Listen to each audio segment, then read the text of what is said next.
When you decide to purchase a house in Oregon, you get to choose what escrow company you'll use, and you get to choose how much the earnest money deposit will be, and you get to choose when you will make the earnest money deposit. Of course, these are all issues of negotiation with the seller, but when you're writing the offer to purchase, you fill those in first. If the seller has a problem, they can change it later in a counteroffer. Anyway, so it'll have to be agreed on by both parties, but the buyer really has a powerful position in choosing these things. And so I'd like to talk about it for just a second. I personally actually always like the earnest money to be held at the escrow company. There's a number of reasons for this, but the number one reason is the escrow company is truly and honestly an entirely neutral third party.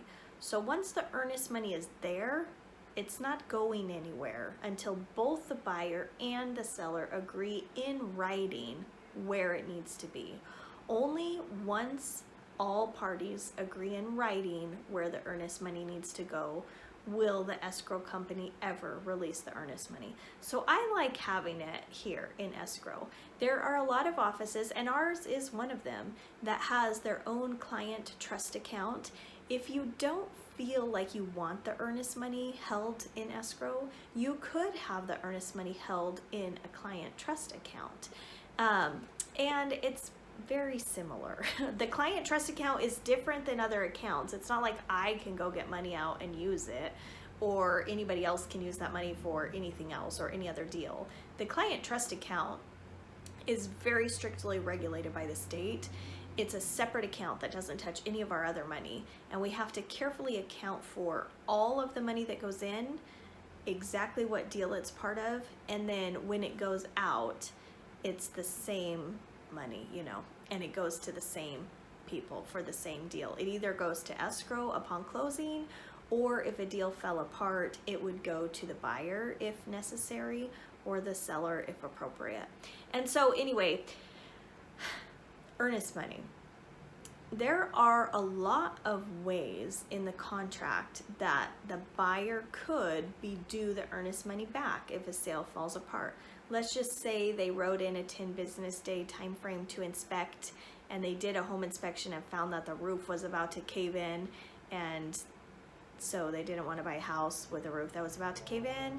If they back out of the deal because of that home inspection showing that the roof was going to cave in, they have the right to do that, to terminate the transaction, to back out, to have the earnest money refunded to them. Now, the seller has to agree that the earnest money is going to be refunded to them. They can't just take the money. It's not one-sided. It still was neutral.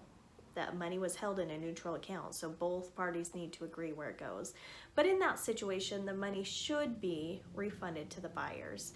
Now, occasionally, something will happen, and the sellers will not feel like the buyer should get the earnest money back for whatever reason.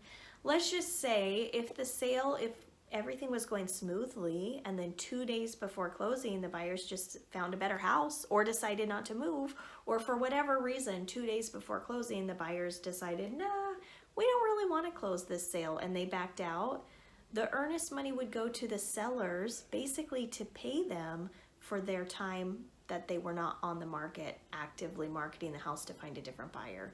The earnest money would be due to the sellers for that reason. Now, occasionally, a buyer backs out and they feel like they were entirely appropriate and within their contingency timelines to back out and need the earnest money refunded to them, the buyers. But the sellers will be upset that the buyers backed out, or the sellers may not agree that it matters that the roof is falling in or whatever. The sellers may be upset about it and may not sign off to have the money refunded to the buyers. This is when it's different. If the money is in the escrow office, it's not going anywhere until both parties sign off on it.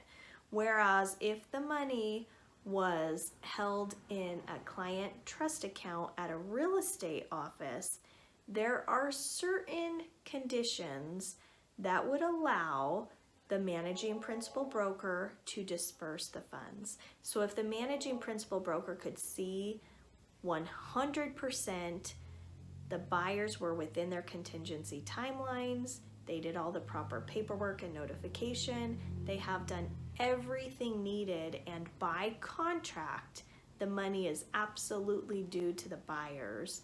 The principal broker could choose to disperse the money to the buyers when it was entirely appropriate according to the contract.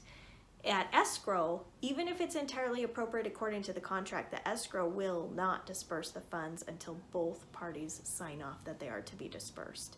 And so anyway, you as a buyer get to choose where you want your earnest money to be held. Of course, the seller has to agree to this, but when you write the offer, you choose first and you put it in the offer. And so this is really important for you to discuss with your agent to know where you want the earnest money to be and to understand under what circumstances a deal falls apart would you get to keep the earnest money, and under what circumstances, if a deal falls apart, would the seller get to keep the earnest money. And there is an advisory from the state of Oregon that talks about transferring funds out of state.